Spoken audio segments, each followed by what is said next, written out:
Salams and welcome. Thank you for joining me in another episode of the Quran in English Basics for Beginners.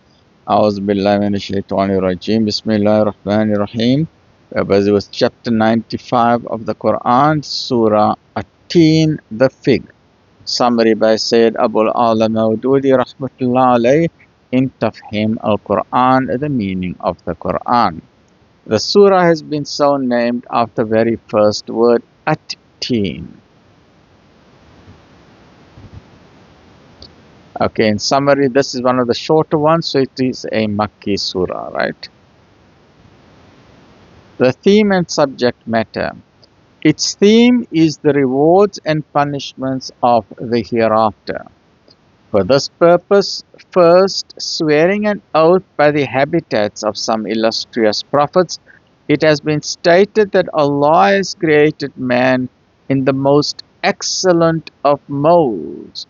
Although at other places in the Quran, this truth has been expressed in different ways. For example, at some places it has been said, Allah appointed man as his vicegerent on earth and commanded the angels to bow down to him. And at others, man has become the bearer of the divine trust, which the earth and the heavens and the mountains did not have the power to bear. And elsewhere we read, we honored the children of Adam and exalted them above many of our other creatures. Yet here the statement made an oath in particular by the habitats of the prophets that man has been created in the best of molds signifies that mankind has been blessed with such an excellent mold and nature that it gave birth to man capable of attaining to the highest position of prophethood, a higher position than which has not been attained by any other creature of God. Then it has been stated that there are two kinds of people.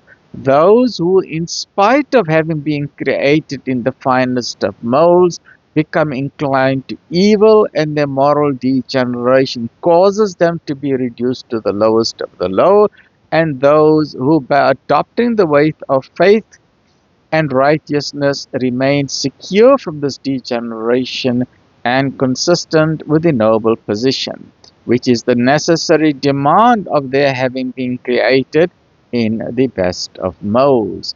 The existence among mankind of both these kinds of people is such a factual thing which no one can deny, for it is being observed and experienced in society everywhere at all times. In conclusion, this factual reality has been used as an argument to prove that when among the people there are these two separate and quite distinct kinds of people, how can one deny the judgment and retribution for deeds if the morally degraded are not punished and the morally pure and exalted are not rewarded, and both end up in dust? It would mean that there is no justice in the kingdom of God, whereas human nature and common sense demand that a judge should do justice and absolute justice.